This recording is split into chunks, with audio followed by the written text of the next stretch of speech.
The San Francisco airport has officially banned plastic water bottles. In a city teeming with human feces and used syringes, hydration for travelers is officially a bridge too far. Ironically, a number of studies show the ever-multiplying environmental regulations not only don't help the environment, but they actually hurt the environment. We will examine the real purpose behind the rules. Then, Joe Biden releases his first televised campaign ad, and the title is absolutely hilarious and completely oblivious. We'll get to that. Finally, a new study published in an influential journal may have just confirmed 75 years of kooky, cranky, far-right conspiracy theories. All that and more. I'm Michael Knowles, and this is The Michael Knowles Show.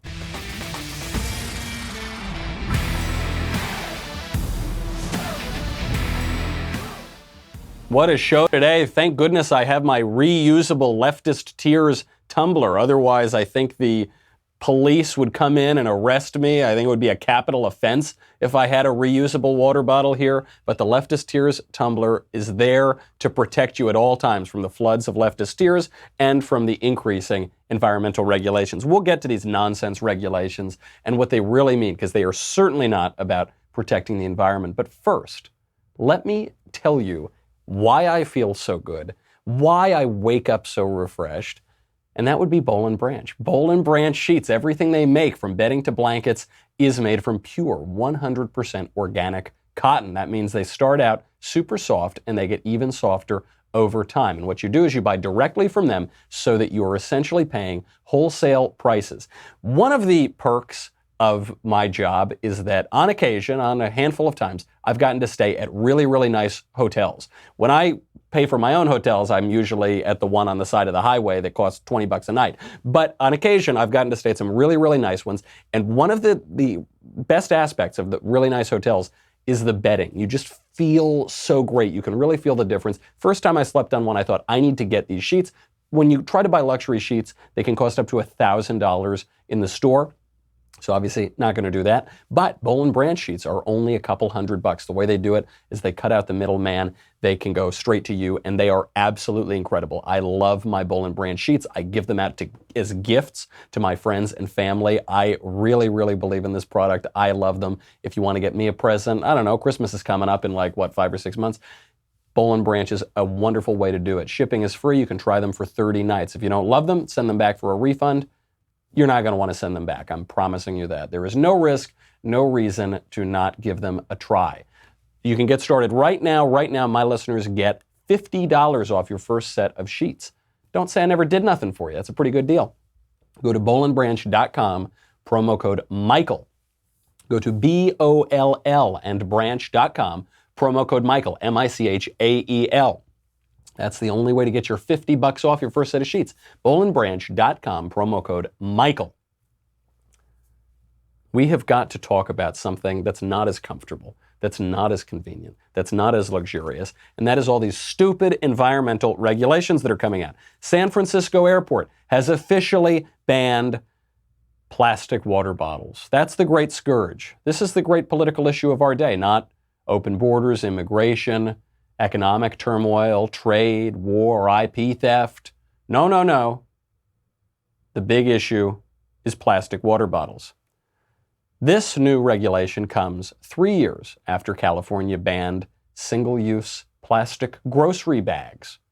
Thank goodness we got rid of that. The earth was hurtling toward Armageddon, but then we got rid of single-use plastic grocery bags, and finally, the earth was saved. This, of course, all comes at the same time that we cannot get plastic drinking straws any longer. We've gotten rid of the plastic drinking straws. Our civilization will be saved. You can shoot heroin in the streets of San Francisco outside of an elementary school, and the government will give you free needles. But if you sip your iced coffee out of a plastic drinking straw, that is nearly a capital offense, I think. I think they're increasing the severity of that crime. This plastic water bottle ban is incredibly stupid. And it's not just stupid because it won't have that much of an impact. It's stupid because the purpose isn't to help the environment. The purpose is just to harm you. Like all of these other regulations and bans, it's not about the environment, it's about inconveniencing you. Here's how you know, by the way. In San Francisco Airport now, the ban is only affecting water bottles. But you know, you go into the store at the airport or any deli or any convenience store, they don't just sell water bottles, they sell soda bottles, iced tea bottles, Gatorade, juice drinks, all these different kinds of drinks. All of those are fine at San Francisco Airport. The only one you can't get is a water bottle. Why is it? Because travel dehydrates you. I've learned this the hard way. One time I flew to New York for a bachelor party, so I was already a little dehydrated. I get on the airplane and I forgot that travel dehydrates you. I felt like I was in the middle of the Sahara Desert. Men lose up to half a gallon of water from their bodies during a 10-hour flight. It's a lot of water. And you are also not allowed to bring any liquid past security in airports. So what are you supposed to do now? You're supposed to suffer. That's it. I guess you could bring, I don't know, a metallic water bottle or a reusable water bottle that's empty through security and then go to the one water fountain somewhere in the airport, or you can go into the airport bathroom and fill up your water bottle. Doesn't that sound delicious? Doesn't that sound really appetizing? Or you can suffer. And that's what they want you to do. They want you to suffer. The whole point of this is inconvenience. You saw this with the plastic grocery bag ban. So 3 years ago in California, other states have followed suit, but in 2016 in California, they banned single-use plastic grocery bags. New York followed California this past March. And when they did that, New York's governor, Andrew Cuomo, he declared that the ban would, quote, help reduce litter in our communities, protect our water, and create a cleaner and greener New York for all. So that's what happened, right? That's obviously what happened. No, actually, of course not. Plastic pollution got significantly worse. We haven't seen the effect in New York yet because it just happened.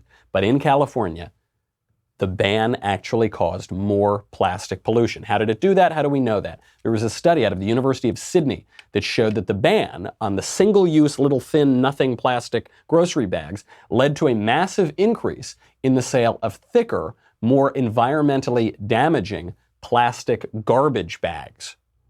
So you know, the kind you line your garbage with at home. How's that work? What is the relationship between grocery bags and garbage bags that none of these economists or none of these regulators or none of these environmental activists could have thought of? Well, you know from your own use.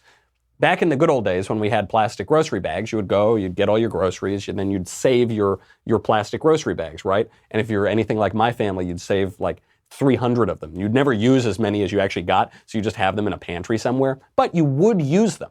You would slowly use them, and the way you would use them is to line your small little garbages, your little trash bins. And that way it's very easy. It was actually an organic way to recycle. Because you got these bags, you don't want to go out and buy new garbage bags. There's no reason to do that. So you figure, okay, make use with that, throw your trash away, put that in the trash, throw it out, you're good to go. Now that you can't do that, now that those bags don't exist, people have to line their trash bins somehow, so they're going out there buying much more environmentally damaging bags. Okay, well, at least it's better as far as the grocery bags themselves are concerned, right? Wrong. Another study showed that paper bags, which is what replaced the single-use plastic bags, are actually worse for the environment than the single-use plastic bags. How do we know that? Britain's environmental agency showed in 2011, that far back, 8 years ago, that you would have to reuse a paper bag, a paper grocery bag, 3 times if you wanted to bring its environmental impact down to the level of a single-use plastic bag. Now, do you ever reuse paper bags? No, nobody does. You just throw them out. Ironically, you do reuse the environmentally pretty fine plastic bags, but you don't reuse the paper bags. So they're actually much worse for the environment. Why is that? It takes a lot more energy to make the paper bags. You have to create the pulp, you have to manufacture the paper bag, and in all of that energy and all of that time, you could have just made that single-use, very thin plastic bag from oil. Okay then, Michael, you conservative, you anti-environmentalist. Then forget the plastic bags. Forget the paper bags. I know the way that we can save the environment, right? This is what all the activists tell you. It's what at the grocery store checkout, what they tell you. you can buy one of those reusable cotton bags. You ever see, oh, those are great bags, right? That's the best. That's when you really want to protect the planet from global warming, you buy those bags. All the most liberal people you know have those bags. They bring them back and forth. That's better for the environment, right? No, that's the worst for the environment of all. Ha ha ha.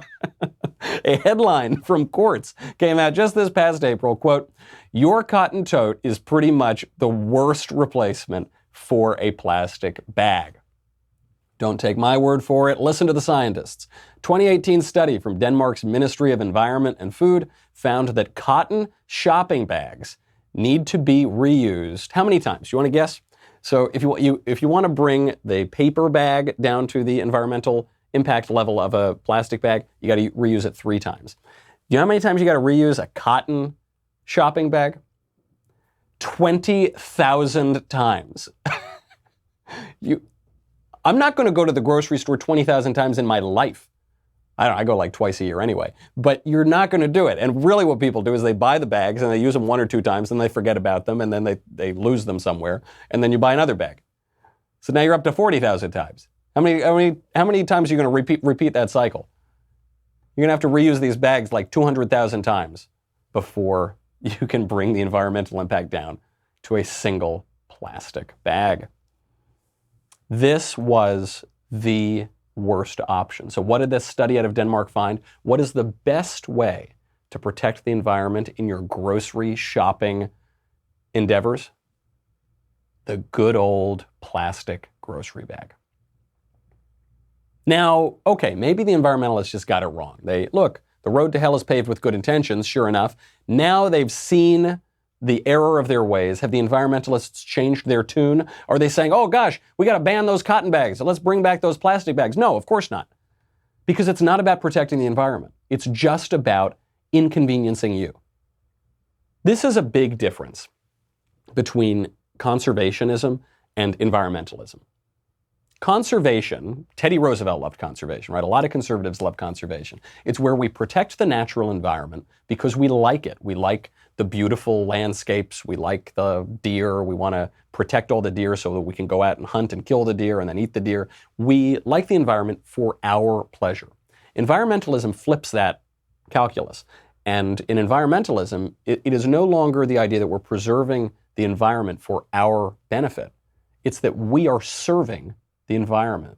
We are wicked, awful, terrible polluters, and the environment is this beautiful quasi-divine deity, I guess, this quasi-divine being, and we need to serve the environment. We need to save the earth, as though the earth could be saved. What does that even mean? This religion of environmentalism has taken the place of traditional religion. It offers all the elements of religion. It offers sin in pollution. It offers atonement in recycling. It offers Armageddon in global warming, which is going to kill us in 14 months or 12 months or 10 months or 12 years or 35 years or whatever it is now. It even offers the sale of indulgences in the form of carbon tax credits. It is a religious system. Everybody's got to serve somebody. And as traditional religious observance has waned, environmentalism, among other leftist ideologies, has risen up to fill that void.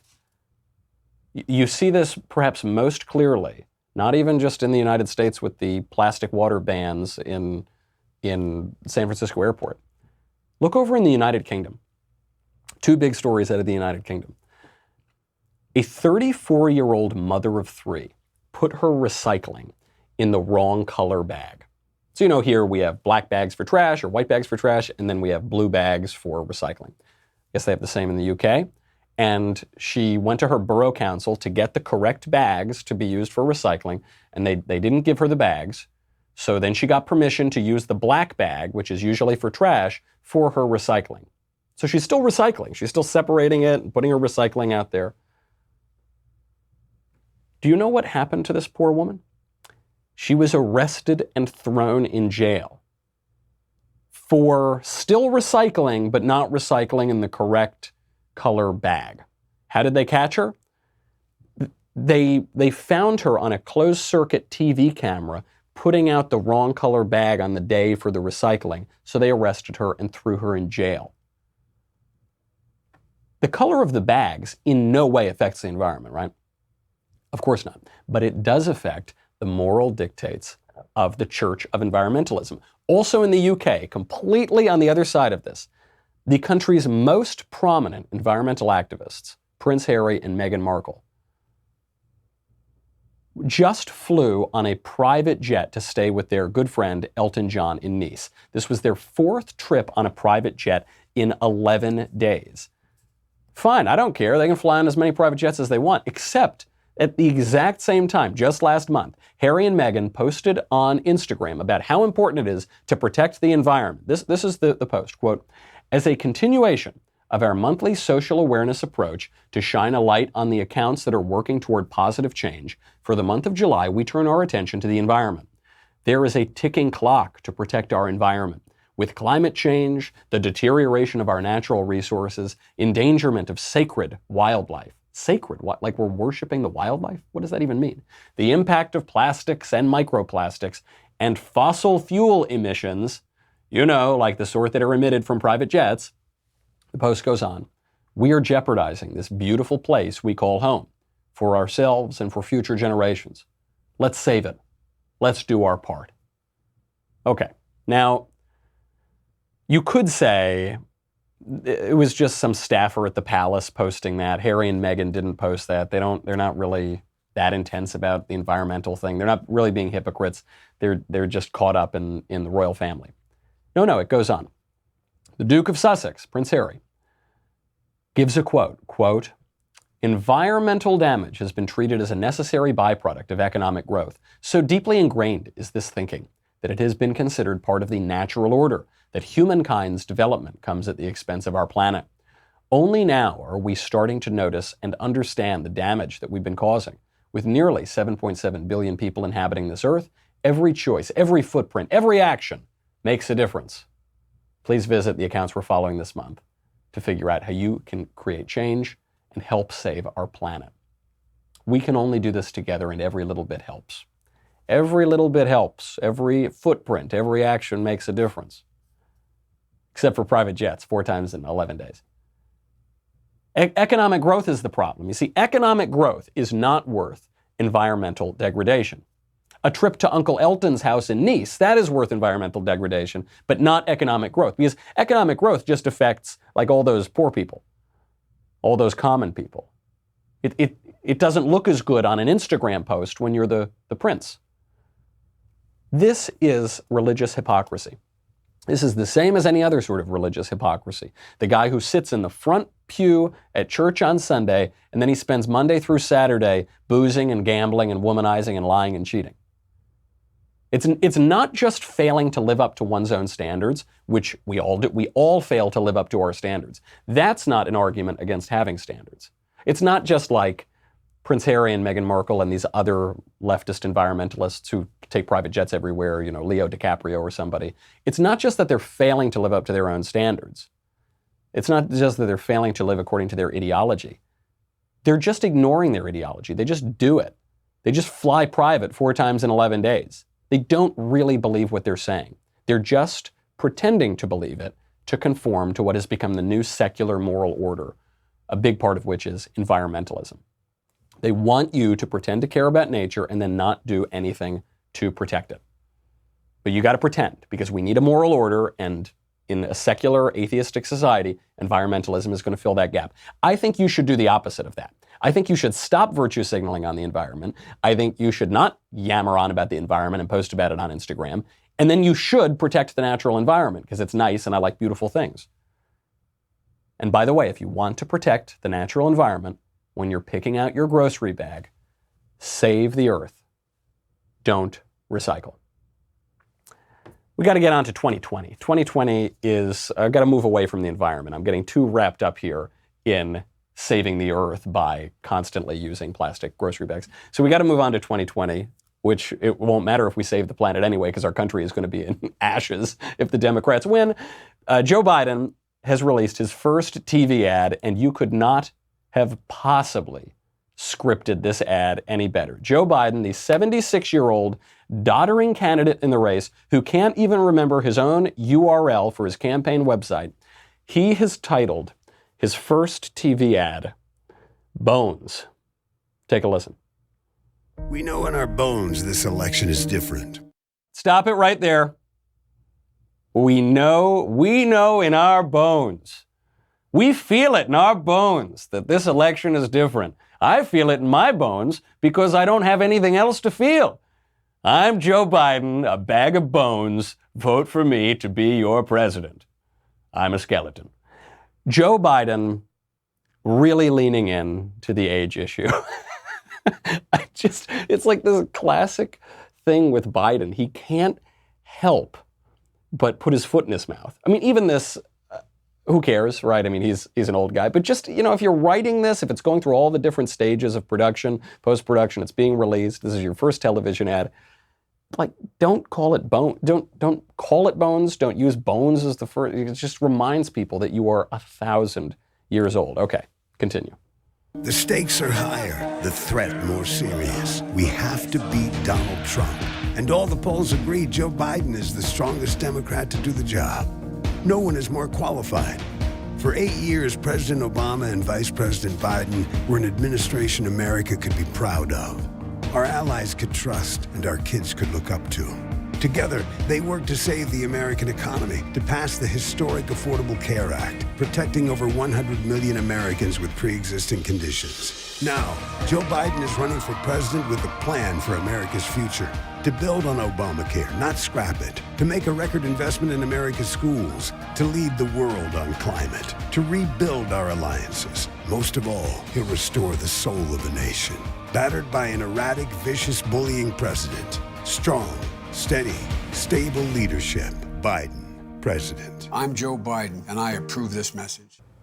Okay, let's break this down, because it's not a great ad, but I think it's signaling that the Biden campaign is moving closer to the right direction. There are 4 parts to this ad, other than him talking about how he feels aches in his bones, like osteoarthritis or whatever he feels. The first part is that Trump is a racist. So this is how he launched his presidential campaign. The first lines out of his mouth in his announcement video were perpetuating that Charlottesville hoax that President Trump called neo-Nazis and white supremacists very fine people. Even though you can see in the video footage, Trump explicitly condemns the neo-Nazis and the white supremacists. That was the pitch from the beginning. Trump is a racist, vote for me. And he's keeping this up here. You see the images from Charlottesville and the tiki torches and the white supremacists saying Trump is a racist. All right. The next part of the ad is Biden is the most electable. This is probably the weakest part of the whole ad in terms of the Democratic electorate.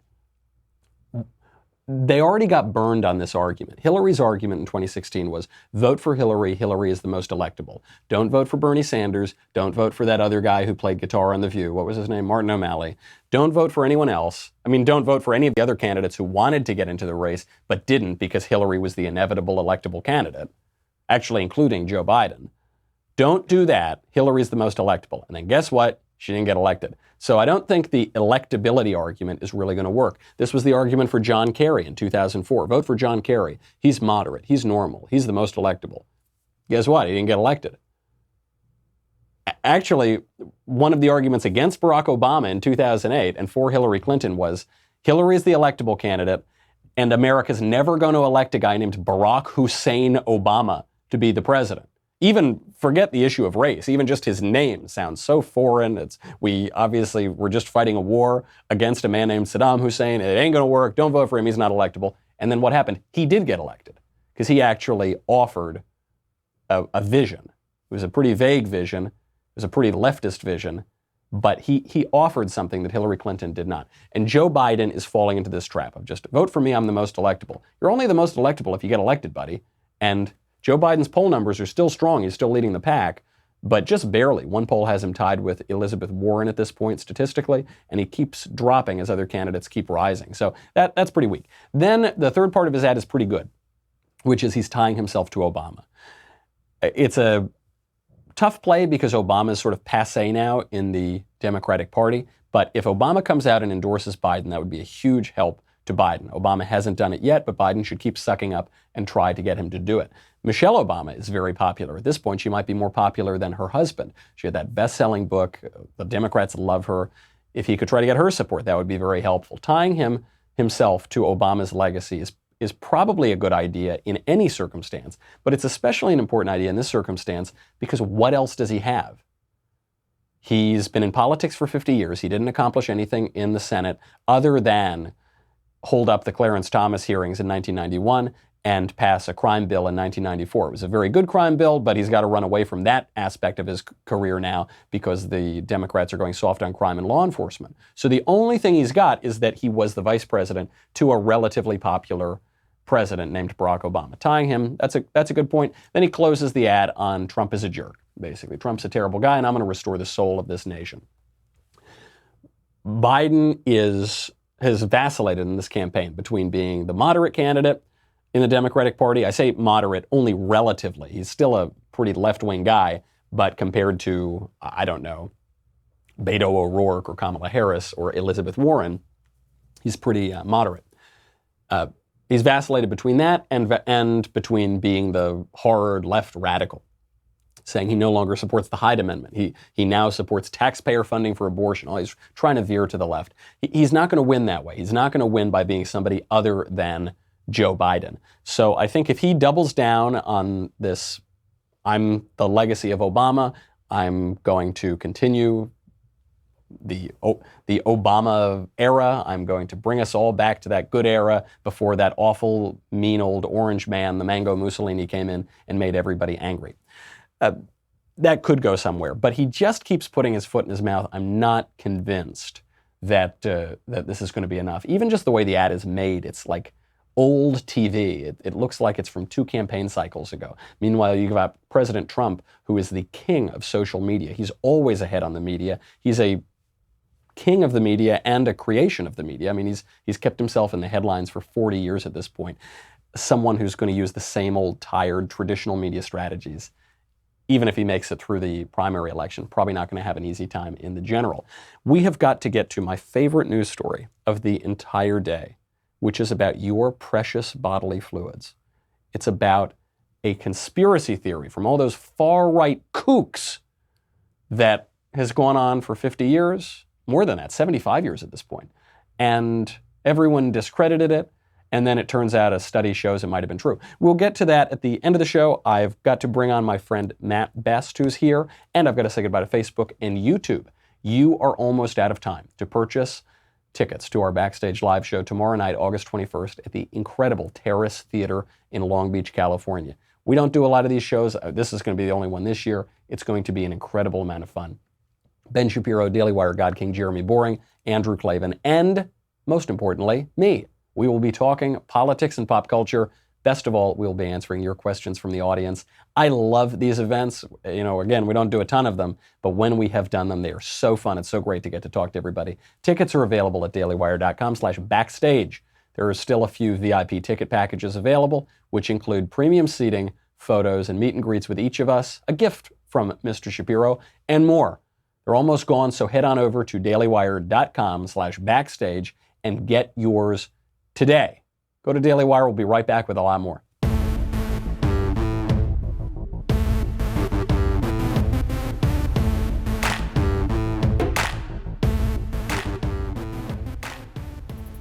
We got to get to my friend Matt Best. Matt Best, you probably know him as one of the guys over at Black Rifle Coffee Company. Matt has an incredible story. He joined the Army at age 17. He deployed 5 times to Iraq and Afghanistan with the 2nd Ranger Battalion, 75th Ranger Regiment. Pretty tough guy, you know. After he left the military, he then worked as a contractor with the CIA for 5 years. Then he gets his bachelor's degree, and he starts creating satirical videos. He gets very involved in the media. He helps build brands like Article 15 Clothing, the Drinkin' Bros podcast, and then, as you would all know, a company that I love, Black Rifle Coffee. So he's got a new book out, and it's got a hilarious title, Thank You for My Service. Matt came by, and we were able to chat for a few minutes while he was going through LA. So without further ado, Matt Best. Matt, thanks for being here. Thank you so much for having me on. I'm excited. By the way, Matt, with a name like Matt Best, you pretty much have to run for Senate, don't you? Yeah, there's a lot to live up to, especially with one T. It's a little awkward, but That's true. Yeah. Yeah, my parents set me up to hopefully do something great. We'll see. Well, you already have done something great. You've got a very hilariously named title for your book. Thank You for My Service. Indeed. And this book covers a lot. I think a lot that people would be interested in.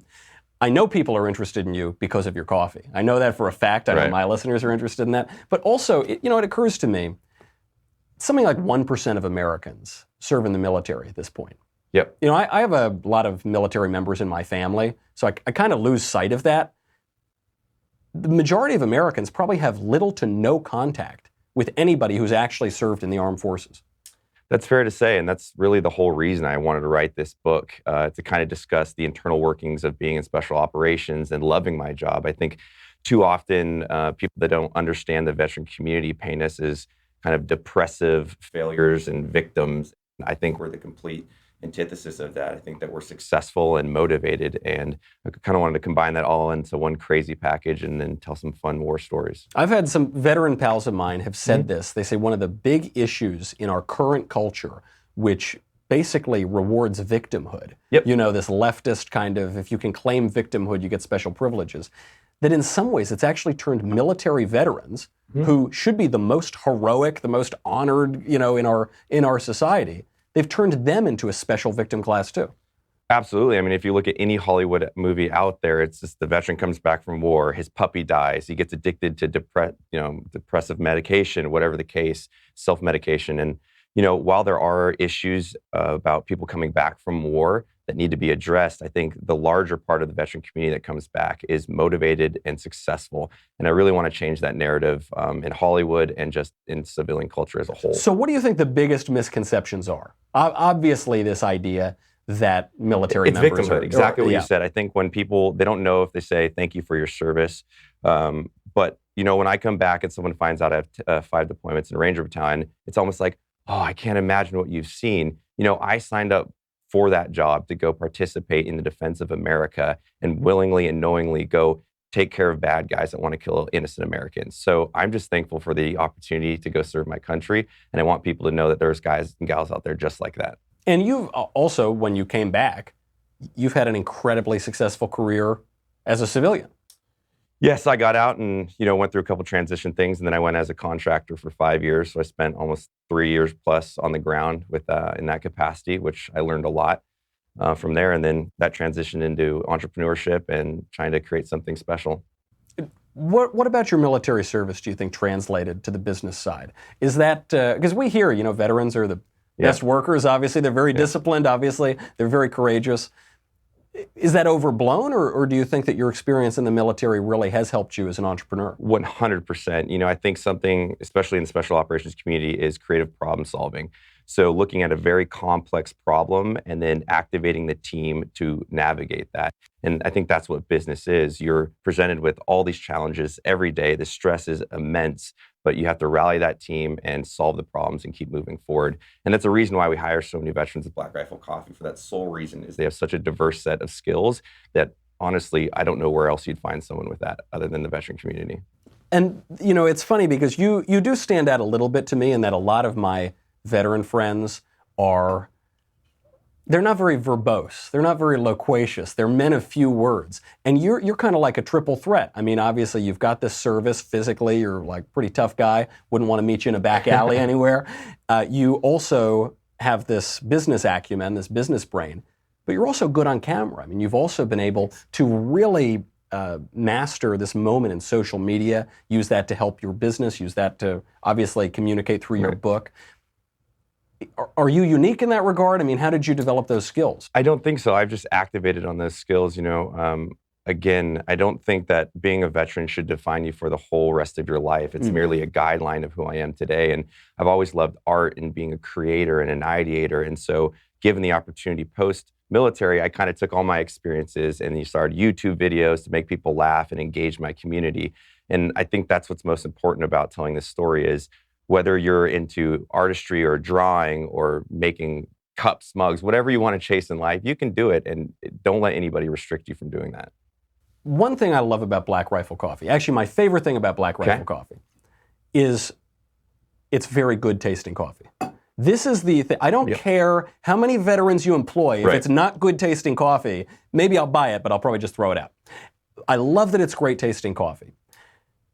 How did you develop that expertise? Where does that come from? Why the passion for coffee? Really, I'm a marketing and branding guy, and so when I co-founded it with Evan Hafer, the CEO, former Green Beret, he used to roast coffee overseas in Iraq and during the invasion and as a CIA contractor. So he really had this massive passion for coffee because it's so communal. Every morning, the team guys would come in, share that cup of coffee, talk about the operation, and then go execute on it. And so that's really why we called it Black Rifle. It's a tribute to military service and brotherhood. And obviously, Evan is a coffee nerd, so it's going to be the best tasting coffee out there. But you know, my second favorite thing about Black Rifle, obviously the first, most important, it's got to be good coffee. Second is, it doesn't hate America. Yep. So I go to these other coffee shops, and I feel they're a little unpatriotic. I feel they're donating to things that I hate. They're donating to things that seem anti-American. And we have, at this moment, an actual epidemic of anti-Americanism, people protesting the American flag. Betsy Ross is apparently now some kind of bigot. You've got major politicians running for president, Democratic politicians, who are applauding those who would denigrate our flag. Does this anti-Americanism, does this worry you in the long term, or do you think it's just some short-term It fad? is the whole reason why we exist, because I'm not going to placate the PC culture. We're going to be exactly who we are. Mark Twain said to the effect of, being a patriot is loving your country all the time, and your government when it deserves it. And America stands for unity and just absolute love. I love this country so much. We do so many amazing things. And you know, I will say something about other corporate entities. When a law enforcement officer is asked to leave my coffee shop, the person that asked that will be escorted out, and the law enforcement will be given a free cup of coffee.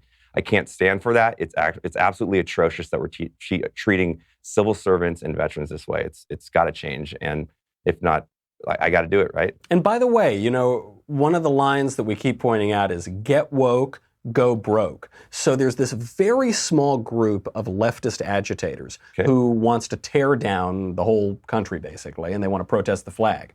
And generally speaking, when companies cater to them, their profits decline, their customer base declines. They start to go out of business. Because they're probably not working, so. That's right, because they're probably not working very hard anyway. But then, you know, your company is kind of just the proof of this, is you go out there and you say, look, guys, you can get coffee at a million different places. Here's a cup of coffee that doesn't hate America, and all of a sudden you become one of the biggest coffee companies in the world. Yeah, I think there's a sense of reverence and passion for America, and we always say vote with your dollar. And I think something that we do well is we're a very transparent company in what we do. We show where we donate our funds to, who we're supporting, and if you like us, you can buy it. If you don't, well then do something else. But that's right. It's vote with your dollar. It's very hard in 2019 to be transparent with a corporate entity and know what they're actually giving. You know, other people say they support veterans, but they're throwing money that absolutely doesn't support veterans. And one thing, you know, I also like that you guys have a sense of humor. I find politics these days is so, you know, God, everyone takes themselves so seriously. But you guys have a real sense of humor. You really embrace the love of country with some levity to it too. You know, I mean, you've got like the Benjamin Franklin, you know, snake, join or die right on the mug. I find a lot of that kind of comedy in the book. I mean, I think a lot of military books also are a little drier. I don't want to be uncharitable, but they're a little drier. Your book is not dry. Yeah, I believe, you know, kind of humor through horror and all the experiences that I've had in my life. And there are people that have done extraordinarily more amounts of stuff in the military than me, but you kind of got to laugh. There's no dress rehearsal in life. And so if you're not smiling and loving and creating community, then why are you even here? Right. And when does the book come out? August 20th. August 20th. So that's coming up. You're probably on a media blitz right now. I'm just excited to be here, so. That's right. You know, excited to be here. And I figure, like, first of all, compared to like Ramadi, this isn't that bad. And also compared to fighting overseas, probably a media blitz, you can handle it. Yeah, I think it'll be okay. You've done something like that before. All right, I can't wait to hear back from everyone else listening on what they think of the book. I know what they think of the coffee, and they love it. Matt, thank you for being here. Thank you for your service. And in terms of my day-to-day, probably the most important, thank you for your coffee. Oh, thank you for all three of those, and thank man. you for really my appreciate service it. and everything here and having me on the show. All right, Matt, good to see you. Cheers. All right. Now we've got to talk about something much more important than any of this, which is how we are all Alex Jones now. We're all Alex Jones. This is more important than the environmental protection. This is more important than even Matt's book, even though it's a very good book and I highly recommend you buy it. This is more important than the 2020 election. It's the fact that nobody knows anything. Nobody knows anything. Things we've been told for 50 years, 100 years, they can be upended overnight. The food pyramid, we were told there's the food pyramid, you got to eat a ton of carbs and not a lot of fat. Now the food pyramid is exactly the opposite. Conspiracy theories are popping up and apparently true overnight. One of them is one of the oldest ones in the book. Truly proof that nobody knows anything. For decades, the kookiest, crankiest, wackiest conspiracy theorists on the right have harped on one conspiracy theory above almost all the others: that the fluoride that the government puts in drinking water is harmful to us. This began in 1945. The U.S. began fluoridating water because it prevents tooth decay. And the caricature that almost immediately developed of right-wingers was that they all thought that this was a communist plot to destroy us, and the fluoride in the water was messing with our brains and affecting us somehow. This was parodied in the great film Dr. Strangelove, when the Brigadier General Jack D. Ripper talks about our precious bodily fluids. I can no longer sit back and allow communist infiltration, communist indoctrination, communist subversion. Now that part we all agree with. I mean, that's not the conspiracy theory part. But then this is where the caricature comes in. And the international communist conspiracy to sap and impurify all of our precious bodily fluids. Okay, ha ha ha, you crazy, stupid right-wingers, ha ha ha, you guys are so dumb, right? Well, it turns out the conspiracy theorists very likely have a point. There is a new study out, published in an influential medical journal, that links fluoride consumption during pregnancy with lower childhood IQs. Apparently, the fluoride in the drinking water, according to this study, is so affecting our precious bodily fluids that it's making us all stupider. To put this into perspective, 3/4 of the United States drinks fluoridated tap water. And now, when I'm at the San Francisco airport, I can't even buy a regular water bottle without any fluoride in it because that's been banned. So I have to bring my own water bottle and fill up the fluoridated tap water. Oh my gosh, maybe this is all of the conspiracies are just coming together right now. The main takeaway from this is not necessarily that communist infiltration is affecting our precious bodily fluids. I guess it could be. But the main takeaway is that we know much, much less about the material world than we think that we do. We know so much less. We pass these environmental regulations, all these big policies, because we say this is how we're going to help the environment. And guess what we do? Because we're so stupid. We end up harming the environment with the very policies that were intended to help the environment. We tell everybody, you've got to eat the food pyramid. You've got to stuff your face with cereal and pasta and breads. That's how you're going to be healthy. And then 50 years later, they tell you, actually, well, we got it a little bit wrong. You actually shouldn't have any of those things at all ever, but you should eat a lot of fat. And I don't know what it's going to be tomorrow. One day we find out coffee is really healthy for you. The next day we find out coffee is really bad for you. Then the next day it's really healthy for you again. But the eggs are really good for you. Then eggs are really bad for you. Then eggs are really good for you again. Global warming is guaranteed going to flood New York by 2013 or 2015 or actually never, but it'll maybe in a little bit, but we're not quite sure when. The Earth is going to end in 10 months, 12 months, 14 months, 35 years, 12 years, 14 years. I don't know, but it's going to end soon. We know much, much less about the material world than we think that we do. What this calls for, my humble suggestion, is a little humility. It's a little humility in your politics. Maybe not passing these sweeping, gigantic, major governmental changes, giving the government huge amounts of power on dubious premises. Maybe being a little cautious. Maybe looking for a little bit of evolution rather than revolution in our politics and our culture. A little bit of humility. And yet we live in a culture right now that celebrates pride. We have whole months where we celebrate pride. Not very promising. This is true not just in our precious bodily fluids in our tap water, not just in environmental regulations, but in everything else too. Healthcare, foreign policy, the economy.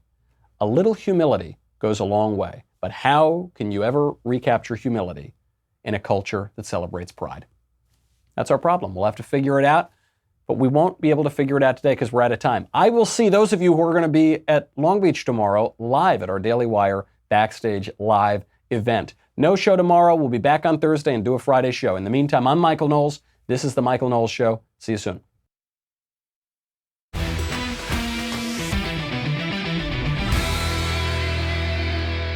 The Michael Knowles Show is produced by Rebecca Dobkowitz, director Mike Joyner, executive producer Jeremy Boring. Our senior producer is Jonathan Hay, supervising producer Mathis Glover, technical producer Austin Stevens, editor Danny D'Amico. Our audio mixer is Mike Coromina. Hair and makeup by Jesua Olvera. Production assistant Nick Sheehan. The Michael Knowles Show is a Daily Wire production. Copyright Daily Wire 2019. If you prefer facts over feelings, if you aren't offended by the brutal truth, if you can still laugh at the nuttiness filling our national news cycle, well, tune on in to The Ben Shapiro Show, where you'll get a whole lot of that and much more. We'll see you there.